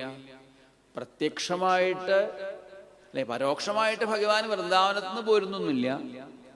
പ്രത്യക്ഷമായിട്ട് വിട്ടുപോകുന്നത് അവരുടെ മനസ്സിനെ ഒന്നുകൂടി ശുദ്ധീകരിച്ച് വീണ്ടും വീണ്ടും വീണ്ടും ശുദ്ധീകരിച്ച് ഏറ്റവും പരിശുദ്ധമാക്കി തീർക്കാൻ വേണ്ടിയിട്ടാണ്. എങ്ങനെയായാലാണ് ഏറ്റവും പരിശുദ്ധമായി തീരുക? ഭഗവത് വിരഹത്തിൽ നീറി ഹൃദയമാലിന്യങ്ങളൊക്കെ ഒഴുക്കിക്കളയുമ്പോൾ അവരെ ഏറ്റവും പരിശുദ്ധകളായിട്ട് മാറും. അതിൻ്റെ ഒരു തെളിവ് ഇവിടെ ഇങ്ങനെ കാണിച്ചു തരുന്നു ഗോപിമാരെ വെച്ചുകൊണ്ട്. പ്രത്യക്ഷമായിട്ടും അവർക്ക് അപ്പോ ഹൃദയത്തിലെ മാലിന്യങ്ങളെയൊക്കെ ഗോവിന്ദ ദാമോദര മാധവ എന്നിങ്ങനെ ജപിച്ചുകൊണ്ട് നാമസങ്കീർത്തനത്തിലൂടെ ആ ഹൃദയമാലിന്യങ്ങളെ മുഴുവൻ ഒഴുക്കിക്കളഞ്ഞ് അവർക്ക് ഹൃദയത്തിലും എല്ലായിടത്തും നിറഞ്ഞിരിക്കുന്ന ഭഗവാനെ അനുഭവമായി കൊടുത്തിട്ടുണ്ട്. എന്നാലും പ്രത്യക്ഷമായിട്ട് ഭഗവാനെ കാണാനായിട്ട് ഗോപിമാരോട് എത്തിയിട്ടുണ്ട്. ഗോപ്യശ്ച കൃഷ്ണമുപലഭ്യ ചിരാദഭീഷ്ടം, തന്റെ ഏറ്റവും പ്രിയപ്പെട്ട സർവസ്വമായ, ഇനി ഏറ്റവും പ്രിയപ്പെട്ട എന്ന് പറഞ്ഞാലോ, അവർക്ക് കൃഷ്ണാൽ പരം കിമപി തത്വം അഹം ന ജാനേ, കൃഷ്ണനപ്പുറത്തേക്ക് ഒരു തത്വം അവർക്ക് അറിയില്ല. പരമതത്വം കൃഷ്ണൻ തന്നെ.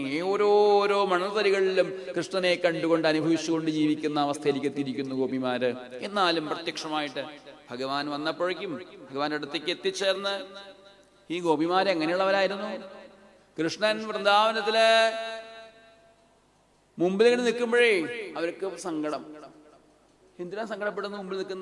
മുമ്പിൽ നിൽക്കുന്നതുകൊണ്ട് സങ്കടമല്ല, ഇടയ്ക്ക് കണ്ണിങ്ങനെ ഇമ വെട്ടുമ്പോ അടഞ്ഞു പോകുന്നില്ലേ, ആ സമയത്ത് സങ്കടം. ആ സമയത്ത് ഭഗവാനെ കാണാൻ പറ്റുന്നില്ലല്ലോ. എത്രയോ ജന്മങ്ങൾക്ക് ശേഷമാണ് ഈ ദിവ്യമായിട്ടുള്ള മനുഷ്യജന്മം നമുക്കും കിട്ടുന്നത്. എത്ര കാലം ഉണ്ടെന്ന് അറിയില്ല. അപ്പോ വളരെ വളരെ ദുർലഭമായിട്ടുള്ള മനുഷ്യജന്മം നമുക്ക് കിട്ടിയിട്ട് അതിലുള്ള ഒരു നിമിഷം ഭഗവത് സ്മരണ ഇല്ലാതെ കഴിച്ചുകൂട്ടുകയാണെങ്കിൽ നഷ്ടമാണെന്ന് നമുക്കും ബോധ്യമായി തീരണ്ടേ? അതാണ് ഗോപിമാർക്ക് ബോധ്യമായത്. ഒരു നിമിഷം ഈ ദിവ്യമായ ജന്മത്തില് ഒരു നിമിഷം കണ്ണുകൊണ്ട് കൃഷ്ണനെ കാണാതിരിക്കുകയാണെങ്കിൽ നഷ്ടമാണെന്ന് അവർക്ക് തോന്നിയിട്ടുണ്ട്. അതുകൊണ്ട് അവര് ഈ കണ്ണിൽ ഇമവട്ടലുണ്ടാക്കിയ ബ്രഹ്മാവിനെയും നീമിയൊക്കെ ശപിച്ചുകൊണ്ടിരിക്കുക. കുപിതാ നിമേഷ്ട എന്ന ദശമസ്കന്ധത്തില് ഇവിടെ ഇതിന് കാരണക്കാരനായിട്ടുള്ള ബ്രഹ്മാവിനെ ശപിച്ചുകൊണ്ടിരിക്കുന്നു എന്ന് പറയുന്നത് ആരായാലും വേണ്ടില്ല. ആ ചെറിയ നിമിഷം ഞങ്ങൾക്ക് വല്ലാത്ത നഷ്ടമാണെന്ന് തോന്നുന്നു. നമുക്ക് അത്രയൊക്കെ തോന്നാറുണ്ടോ? ഒരു നിമിഷം ഭഗവത് കഥാമൃതം പാനം ചെയ്യാതിരുന്നാൽ അത് നഷ്ടമാണ്. ഒരു നിമിഷം ഭഗവത് സ്മരണ ഇല്ലാതിരുന്നാൽ നഷ്ടമാണ്. ഈ ഭാഗവതം തുടങ്ങുമ്പോൾ തന്നെ എന്താണ് ശൗനകാദി മഹർഷിമാര് പറയുന്നത്? വയം തോന്ന വിതൃപ്യാമ, ഞങ്ങൾക്ക് കേട്ടിട്ട് മതിയാവാത്തത് കൊണ്ടാണ്. ഭാഗവതം വീണ്ടും വീണ്ടും കേൾക്കുന്നവരും അതിന്റെ സ്വാദ് കൂട്ടിക്കൂട്ടി വരുന്നു. വയം തോന്ന വിതൃപ്യാമ ഉത്തമ ശ്ലോക. ആ ഉത്തമ ശ്ലോകനായിട്ടുള്ള ഭഗവാന്റെ ഈ ഭഗവത് കഥകൾ കേൾക്കുമ്പോഴാണ് നമ്മുടെ ഉള്ളിലുള്ള തമസ്സൊക്കെ ഉദ്ഗച്ഛതി, മുകളിലേക്ക് തന്നെ പറന്നു പോകുന്നത്. അതുകൊണ്ടാണ് ഭഗവാൻ ഉത്തമ ശ്ലോകം എന്ന് പേര് വന്നതേ. ഒരു നിമിഷം പോലും ഭഗവാനെ മറക്കാൻ കഴിയാത്ത ഗോപിമാര്, അത്രയും ഒരു ഇമ വെട്ടുന്ന സമയം പോലും ഭഗവാനെ വിട്ടുപിരിയാൻ ആ നിമിഷം പോലും എങ്ങനെ കാണാതിരിക്കുക എന്ന് വിചാരിച്ചുകൊണ്ട് കഷ്ടപ്പെടുന്ന ഗോപിമാര് ഭഗവാനെ കാണുമ്പോഴേക്കും ഗാഠഗാഠമാലിംഗനം ചെയ്തു എന്നാണ് പറയുന്നത്. എങ്ങനെ? കണ്ണുകളെ കൊണ്ട് അങ്ങോട്ട് വാരിയെടുത്ത് ഹൃദയത്തിൽ അങ്ങോട്ട് സ്ഥിരമായിട്ട് പ്രതിഷ്ഠിച്ച് ഗാഠഗാഠം ആലിംഗനം ചെയ്തു. ഏറ്റവും ഉദാത്തമായ തന്മയീഭാവത്തിലേക്ക് എത്തിച്ചേർന്നു അവര്. നിത്യം കൃഷ്ണന്റെ പിന്നാലെ നടക്കുന്ന ആൾക്കാരൊക്കെ അന്നുണ്ടായിരുന്നു. പ്രത്യക്ഷമായ രീതിയിൽ കൃഷ്ണന്റെ പിന്നാലെ എപ്പോഴും നടക്കും. അവർക്ക് പോലും കഴിയാത്തത് ഈ ഗോപിമാർക്ക് ഇവിടെ സാധിച്ചിരിക്കുന്നു. അവരെന്നും പ്രത്യക്ഷമായിട്ട് ഭഗവാനെ കാണുന്നില്ല, പക്ഷെ എന്നും അവർക്ക് ആ ഭഗവത് തന്മയീഭാവം ഹൃദയത്തിലെ ഭഗവാനെ അവര് വരിഞ്ഞു മുറുക്കി കഴിഞ്ഞിരിക്കുന്നു. ഗാഠഗാഠം ആലിംഗനം ചെയ്ത് കഴിഞ്ഞിരിക്കുന്നു. ഇനി പിടിവിടാത്ത രീതിയിൽ ഹൃദയത്തിലെ ഭഗവാനെ പ്രതിഷ്ഠിച്ചു കഴിഞ്ഞിരിക്കുന്നു അവര്. കൂടുതലൊക്കെ എങ്ങനെയാ ഗോപിമാരെ കുറിച്ച് പറയാന്ന് വിചാരിച്ചുകൊണ്ടായിരിക്കാം ഒറ്റ ശ്ലോകം കൊണ്ട് പറയാനുള്ളത് മുഴുവൻ ഗോപിമാരെ കുറിച്ച് അങ്ങോട്ട് പറഞ്ഞവസാനിപ്പിച്ചു. ഭഗവാന്റെ വാക്കുകളെ പിന്നെ ഗോപിമാരെ കുറിച്ചൊന്നും പറയിപ്പിച്ചില്ല കുറച്ചു നേരത്തേക്ക്. എന്നാൽ അവർക്കൊന്നും പറയാനില്ല. ഭഗവാനെ ഹൃദയത്തിൽ അനുഭവിച്ചുകൊണ്ടിരിക്കുന്ന ആ ഗോപിമാർക്ക് എന്ത് പറയാൻ? അതുകൊണ്ട് തൽക്കാലം ഒന്നും പറഞ്ഞില്ലെങ്കിലും നിങ്ങൾ എന്നോട് പരിഭവിക്കരുത് കേട്ടോ എന്നൊക്കെ ഭഗവാൻ അങ്ങോട്ട്, എന്നെ നിങ്ങൾ മറന്നു എന്നൊക്കെ അങ്ങോട്ട് ചോദിക്കുകയാണ് പരിഭവം പോലെ. അല്ലെങ്കിലും ഇതൊക്കെ ഈശ്വര നിയോഗം അനുസരിച്ച്, കർമ്മനിയോഗം അനുസരിച്ച് ഇതൊക്കെ മാറി മറിയുന്നതല്ലേ, സംഗമവും വിയോഗവും ഒക്കെ. ഒരു കാറ്റത്ത് ചിലപ്പോ കുറെ പഞ്ഞിയും മേഘവും പുല്ലും കുറെ പൊടിയും അങ്ങോട്ട് പറന്നു പോകും, അവിടുന്ന് ഇങ്ങോട്ട് പറന്നു പോകും. ഇതുപോലെ ആ ദൈവനിയോഗം അനുസരിച്ച് ഓരോരുത്തരും ഓരോ സ്ഥലത്ത് പോയി ജനിക്കുന്നു. അവര് കർമ്മയോഗം, കർമ്മ ഫലം കൊണ്ട് ഒന്നിച്ചു കൂടുന്നു, വിയോഗം ഉണ്ടാവുന്നു. ഇതൊക്കെയല്ലേ ഈ ലോകത്തില് സംഭവിച്ചുകൊണ്ടിരിക്കുന്നത്.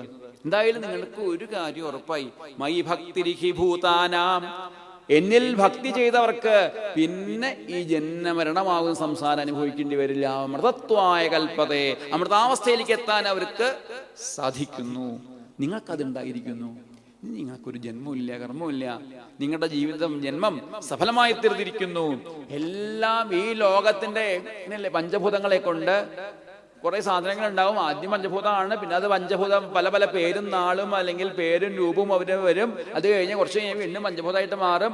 ഇത് ഗോപാലൻ നായരാന്ന് പറഞ്ഞു, ഗോവിന്ദേട്ടനാണെന്ന് പറഞ്ഞു, പലരും പറഞ്ഞു. കുറച്ച് കഴിയുമ്പോഴേക്കും ആദ്യം പഞ്ചഭൂതമായിരുന്നു, കുറച്ച് കഴിഞ്ഞാൽ വിഘടിച്ച് വീണ്ടും പഴയ പോലെ പഞ്ചഭൂതങ്ങളായിട്ട് മാറുന്നു. ഈ ഭൗതിക വസ്തുക്കളൊക്കെ അങ്ങനെയല്ലേ? ഇതുപോലെ ഇതിന്റെ ആദ്യവും അന്തവും നടുക്കിലും എല്ലാം എപ്പോഴും ഞാൻ മാത്രമേ ഉള്ളൂ. യതോ വാ ഇമാനി ഭൂതാനി ജായന്തേ യേന ജാതാനി ജീവന്തി യൽ പ്രവിശന്തി അഭിസംവിശന്തി തദ് ബ്രഹ്മ ജിജ്ഞാസസ്വ എന്നുള്ള ഉപനിഷത്തിന്റെ സാരമായിട്ടുള്ള ജന്മാദ്യസ്യത എന്നുള്ള തത്വത്തെ ശരിക്കും ഗോപിമാർക്കാണ് അനുഭവപ്പെടുത്തി കൊടുത്തു ഭഗവാൻ. ആ അധ്യാത്മശിക്ഷ കൊണ്ട്, ആ ഭഗവാന്റെ അമൃതമൊഴികളെ കൊണ്ട് ഗോപിമാര് ഒന്നുകൂടി അവർക്ക് ഉണ്ടായ തന്മയീഭാവത്തെ ഉറപ്പിച്ചു. എന്നാലും സ്ഥൂലമായ രീതിയിൽ ഈ ഭഗവാന്റെ അടുത്ത് നിന്ന് ഇനി പോകേണ്ടി വന്നാൽ, അങ്ങനെയാണല്ലോ, സത്സംഗത്തിൽ വന്നു, വേറെ കഴിഞ്ഞാൽ പോകണ്ടേ തിരിച്ച്. അതിനായിട്ട് പോകാൻ തയ്യാറായപ്പോഴാണ് വീണ്ടും അവരുടെ ഉള്ളിൽ നടുക്കം വരുന്നു. പലപ്പോഴൊക്കെ ഭഗവാനെ മറക്കേണ്ടി വന്നാലോ? മറക്കൊന്നുമില്ലേ ഗോപിമാര്? അവര് ഹൃദയത്തിൽ പിടിച്ച് കെട്ടിയിട്ടിരിക്കുകയാണ്. എങ്ങനെ മറക്കാനാണ്? ഭഗവാനുമായിട്ട് ഒരു വിയോഗവും ഇനി ഗോപിമാർക്കില്ല. എങ്കിലും ഒന്നുകൂടി അവർ പ്രാർത്ഥിക്കുന്നു, നമസ്കരിക്കുന്നു ഭഗവാന്റെ പാദങ്ങളില്. അവരുടെ പ്രാർത്ഥന എന്താണ്? മനസ്സുതിയാൽ സദാ, ഭഗവാന്റെ പാദാരവിന്ദങ്ങളിൽ ഞങ്ങളുടെ മനസ്സിൽ എപ്പോഴും ഉദിച്ചു വരണം. ഒരു അസ്തമയം ഉണ്ടാവരുത്, എപ്പോഴും ഉദിച്ചു വന്നുകൊണ്ടിരിക്കുക. എങ്ങനെയുള്ള പാദാരവിന്ദം? സംസാരകൂപപതിതോത്തരണാവലംബം, ഈ സംസാരമാകുന്ന പൊട്ടക്കിണറില് വീണ് കിടക്കുന്നവർക്കൊക്കെ എങ്ങനെയെങ്കിലും ഇവിടുന്ന് രക്ഷപ്പെടാൻ പാകത്തിനുള്ള ഒരു അവലംബമായിരിക്കുന്ന ഭഗവാന്റെ പാദാരവിന്ദം. അല്ലാതെ വേറെ ഒന്നും ലോകത്തിൽ കാണുന്നില്ല. ഈ സംസാരമാകുന്ന പൊട്ടക്കിണറിൽ വീണവർക്ക് രക്ഷ കിട്ടാനായിട്ട് ഭഗവാന്റെ പാദാരവിന്ദമല്ലാതെ വേറൊന്നും കാണുന്നില്ല. ഈ പാദാരവിന്ദം ഞങ്ങളുടെ മനസ്സിൽ ഉദിച്ചു വരണേ. അതും ഗേഹഞ്ചുട്ടികളായിട്ട് ഞങ്ങൾക്ക് ഇനിയും താമസിക്കാൻ പോവാ. ഞങ്ങൾ വീട് കുടുംബമൊക്കെ ആയിട്ട് പശുക്കളും കുട്ടികളൊക്കെ ആയിട്ട് ജീവിക്കാൻ പോവാണ്. അങ്ങനെയുള്ള ഞങ്ങൾക്ക് അവലംബമായിട്ട് ഈ ഭഗവാന്റെ പാദാരവിന്ദം ഞങ്ങളുടെ ഹൃദയത്തില് മനസ്സി സദാ ഉദിച്ചു വരണേ. യോഗേശ്വരൈരഭിഹൃതി വിചിന്യമഗാധബോധൈ, യോഗീശ്വരന്മാര് പോലും നിരന്തരമായിട്ട് ധ്യാനിക്കാനായിട്ട് കൊതിച്ചുകൊണ്ടിരിക്കുന്ന പാദാരവിന്ദം ഞങ്ങളുടെ ഹൃദയത്തില്, ഞങ്ങളുടെ മനസ്സില് ഉദിച്ചു വരണേ.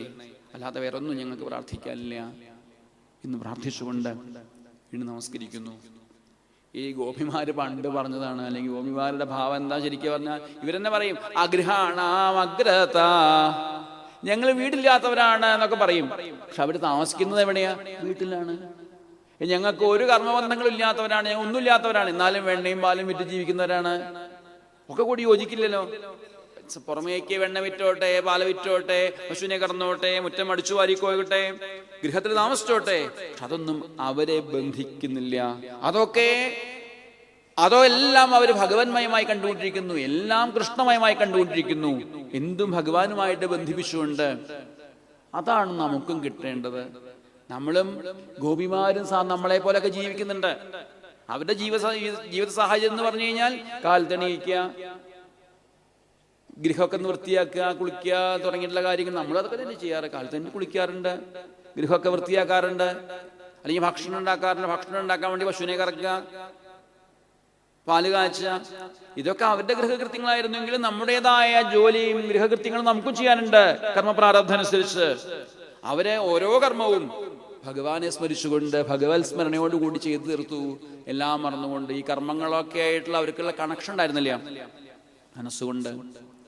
ഇങ്ങനെ എല്ലാം ഭഗവത് പരമാക്കി. ഭഗവകായേന വാചാ മനസേന്ദ്രിയൈർവാ ബുദ്ധ്യാത്മനാ വാ പ്രകൃതേ സ്വഭാവാൽ കരോമി യദ്യൽ സകലം പരസ്മൈ നാരായണായേതി സമർപ്പയാമി. നമുക്കും എന്തും ഭഗവാനുമായിട്ട് ബന്ധിപ്പിച്ചുകൊണ്ട് അനുഷ്ഠിക്കാവുന്നതേ ഉള്ളൂ. സാധാരണ നമ്മളൊക്കെ എങ്ങനെയാ ജീവിക്കുന്നത്? ജോലിക്കാരൊക്കെ ആണെങ്കിൽ 7 ദിവസത്തിലെ 6 ദിവസവും ജോലി, 1 ദിവസം മുടക്ക്.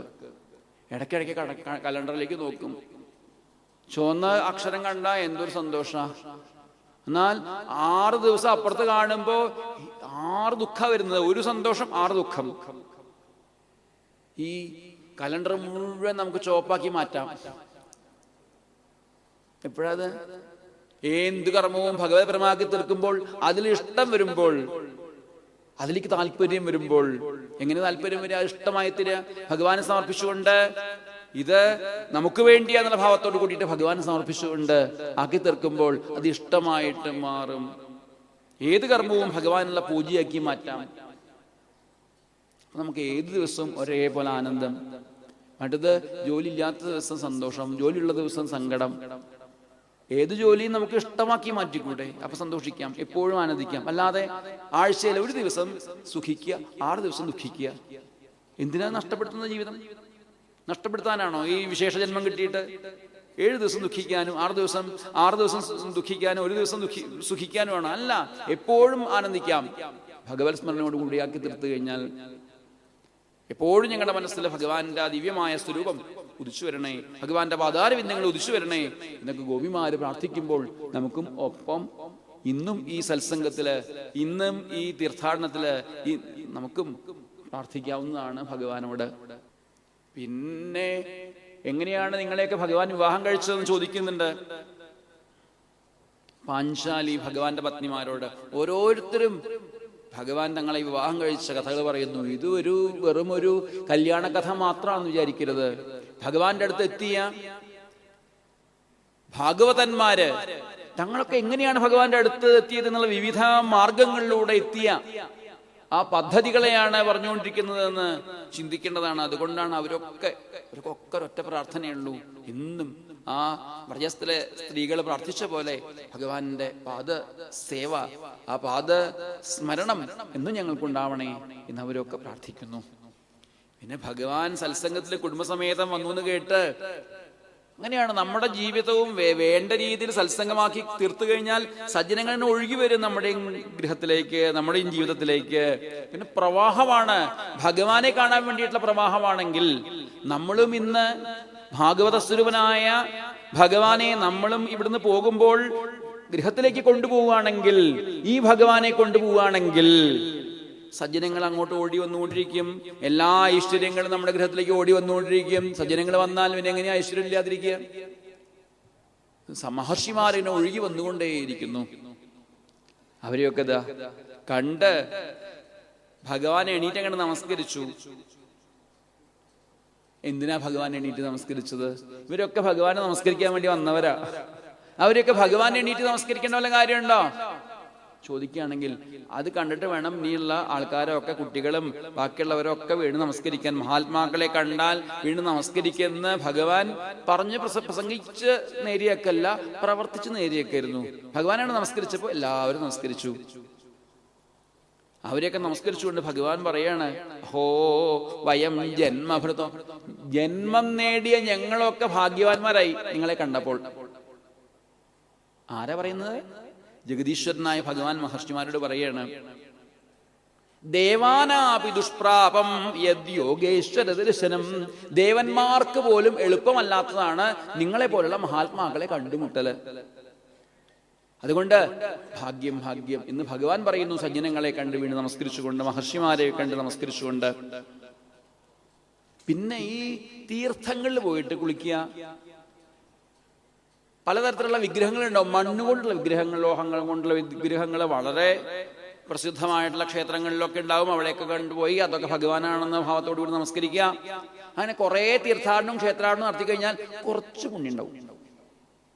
അതുകൊണ്ടൊന്നും നിങ്ങളെ കിട്ടില്ല, നിങ്ങളെ കാണാൻ പറ്റില്ല. കുറച്ച് പുണ്യൊന്നും പോരാ നിങ്ങളെ പോലുള്ള ആചാര്യന്മാരെ കണ്ടുമുട്ടാൻ. പിന്നെ ഈ നഹി അമ്മയാന് തീർത്ഥാനി, നഹ്യമ്മയാന് തീർത്ഥാനി.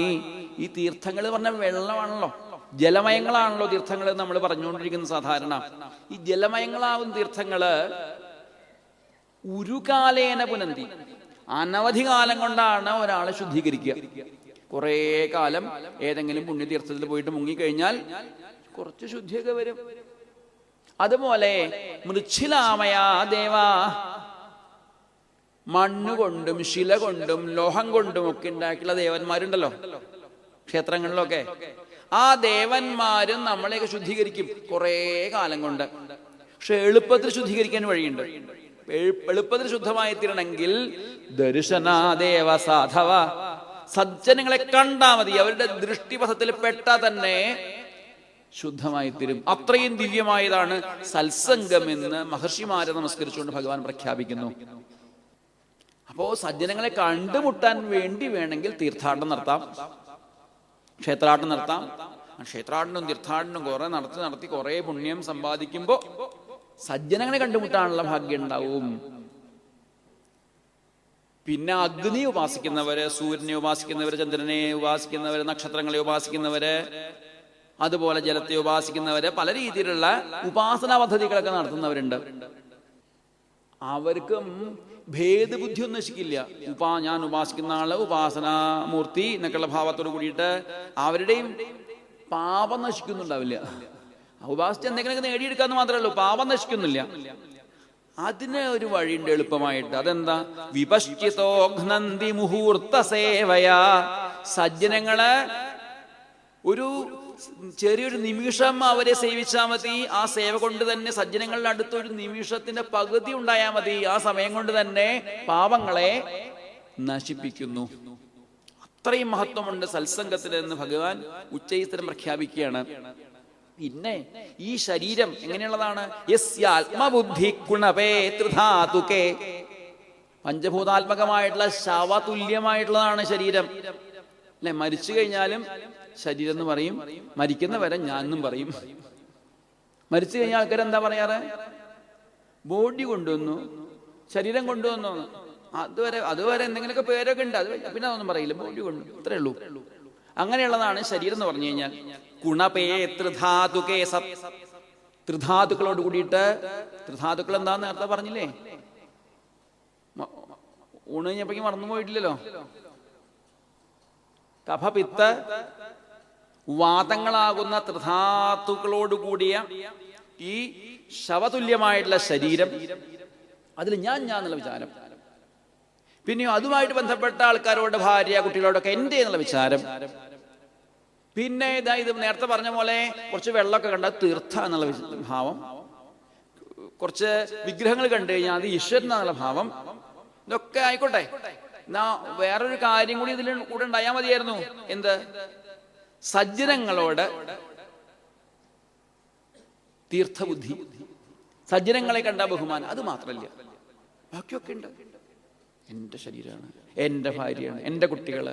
അതുപോലെ തീർത്ഥങ്ങളെ കണ്ടാൽ വല്ല ബഹുമാനം, നമസ്കരിക്കും, കുളിക്കുകയൊക്കെ ചെയ്യും. ഏത് പൊട്ടക്കൊള്ള ആയാലും വേണ്ടി തീർത്ഥം എന്ന് പറഞ്ഞാൽ അപ്പം കുളിക്കും. ഏത് വിഗ്രഹത്തിൽ പോയി മുമ്പിൽ നമസ്കരിക്കും. പക്ഷെ സജ്ജനങ്ങളെ കണ്ട യാതൊരു ബഹുമാനവും ഇല്ലെങ്കിൽ അവരെന്താ വിളിക്കേണ്ടത്? ജനേഷു അഭിജ്ഞേഷു സേവ ഗോഖര. അവരെ മൃഗങ്ങൾ എന്ന് പറഞ്ഞാൽ മൃഗങ്ങൾക്ക് നാണക്കേടാണ്. പശുക്കൾ എന്നൊക്കെ പറഞ്ഞാൽ പശുക്കൾക്ക് നാണക്കേടാണെന്ന്.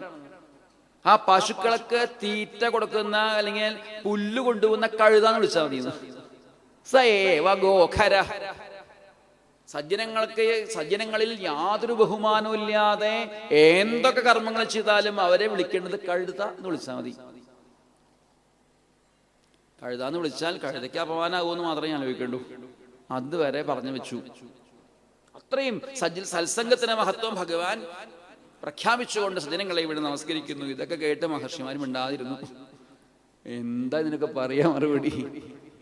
ഞങ്ങൾക്ക് എന്തെങ്കിലും കഴിവുണ്ടായത് ഭഗവാനെ പൂജിച്ചിട്ടാ, ഭഗവാനെ സ്മരിച്ചുകൊണ്ടാ, എന്നിട്ടാണ് ഭഗവാൻ തിരിച്ചിങ്ങോട്ട് ഇങ്ങനെയൊക്കെ പറയുന്നത്.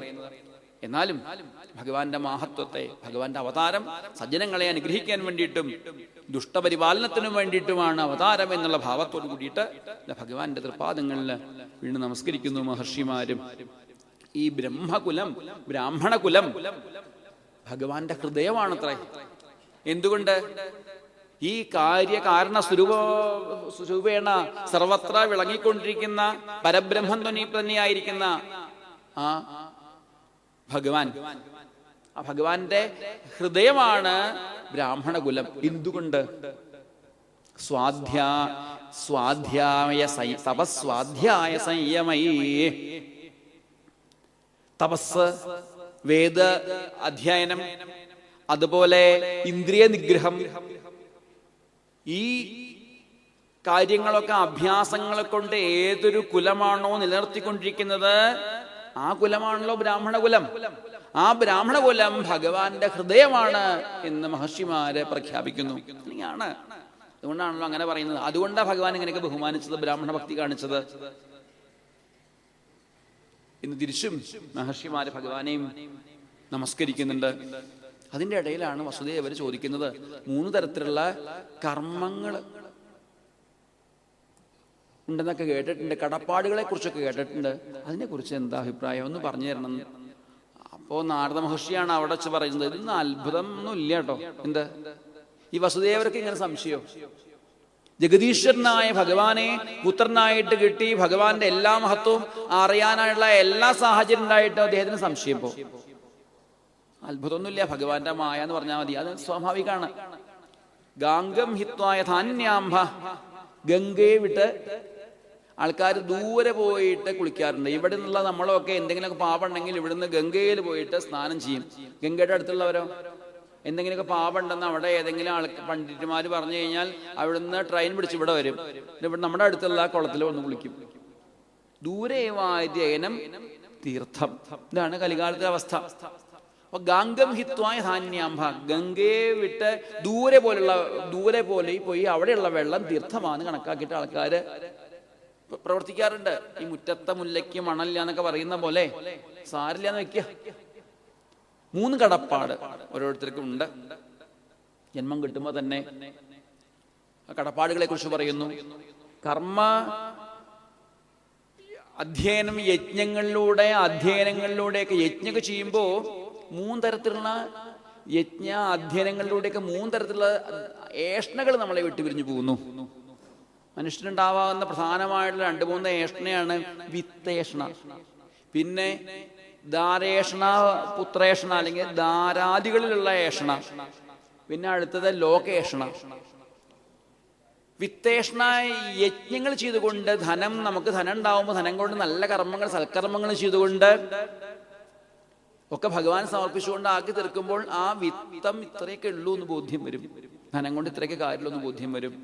പിന്നെ ഗൃഹസ്ഥാശ്രമത്തെ സ്വീകരിച്ചുകൊണ്ട് പുത്രധാരാദികളിലുള്ള ഏഷണ ഇല്ലാതെയൊക്കെ വിവാഹം കഴിച്ച് കുടുംബം കുട്ടികളൊക്കെ ആയിട്ട് കുറച്ച് കഴിയുമ്പോഴേ വേണ്ടിയൊന്നുമില്ല തോന്നും.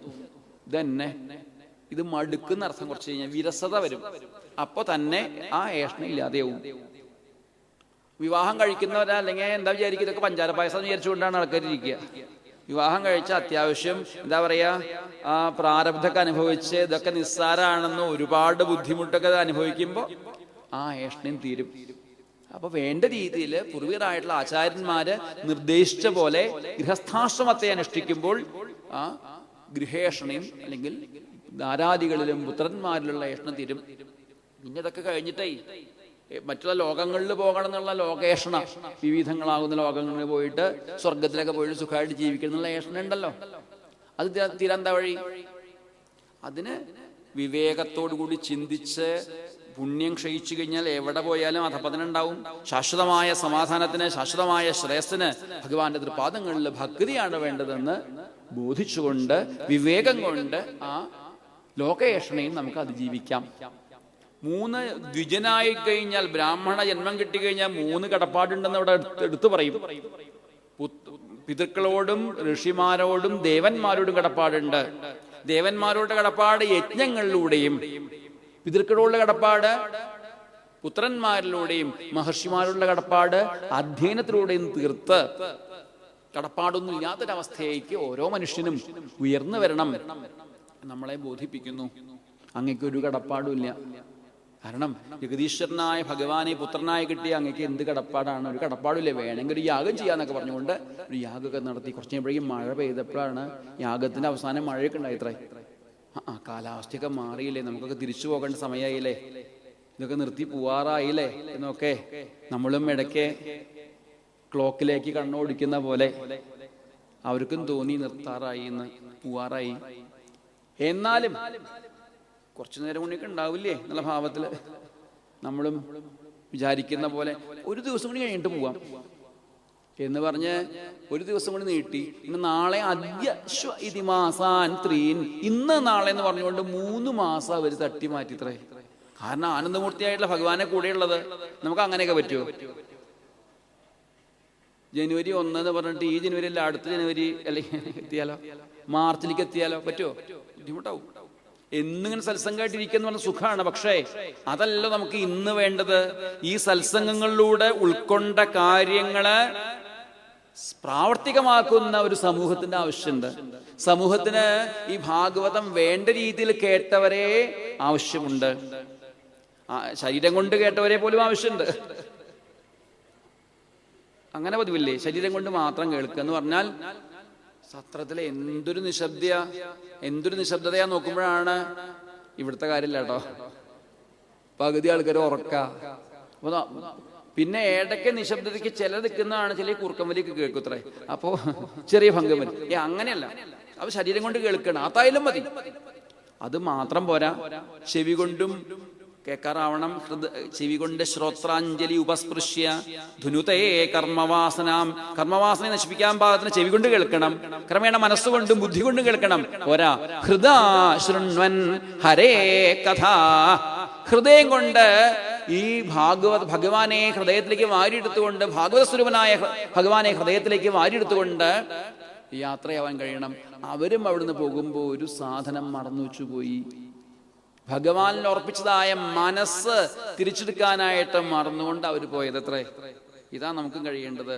കുറച്ചെങ്കിലും ഭാഗവതം കേട്ട് മനസ്സ് ഭഗവാനിലേക്കൊന്ന് ഉറച്ചുവെങ്കിൽ ആ ഭഗവാനിൽ ഉറപ്പിച്ചതായ മനസ്സ് തിരിച്ചെടുക്കാനായിട്ട് മറന്നു പോകാൻ നമുക്ക് കഴിയട്ടെ.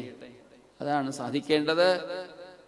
സജ്ജനങ്ങളുടെയും ഗുരുനാഥന്റെയും ഗുരുവായൂരപ്പന്റെ അനുഗ്രഹം കൊണ്ട് ഈ വിശേഷ ബുദ്ധിയുള്ള ജന്മം കിട്ടിയത്, ഇതിൽ ഓരോ നിമിഷവും ഭഗവത്പരമാക്കി തീർക്കാൻ, ഭഗവാന്റെ അടുത്ത് നിന്നോ അകലെ എന്നുള്ള ഭേദബുദ്ധിയില്ലാതെ എപ്പോഴും ഹൃദയത്തിലേക്ക് ഭഗവാനെ വാരിയെടുത്തുകൊണ്ട് ഓരോ കർമ്മവും ഭഗവന്മയമാക്കി തീർത്തുകൊണ്ട് എപ്പോഴും ഭഗവത് സ്മരണയോടുകൂടി ജീവിക്കാൻ, നമ്മുടെ ജീവിതവും ഒരു സത്സംഗമാക്കി തീർക്കാൻ, എപ്പോഴും ഒരു തീർത്ഥാടനമാക്കി തീർക്കാൻ. അപ്പൊ എവിടുന്ന് വരിക?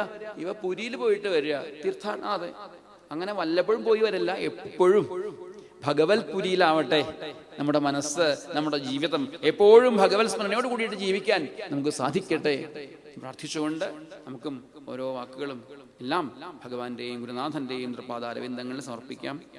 കായേന വാചാ മനസേന്ദ്രിയേർവാ ബുദ്ധ്യാത്മനാ വാ പ്രകൃതേ സ്വഭാവാൻ കരോമി യദ്യൽ സകലം പരസ്മൈ നാരായണായേതി സമർപ്പയാമി. നാരായണായേതി സമർപ്പയാമി. നാരായണായേതി സമർപ്പയാമി.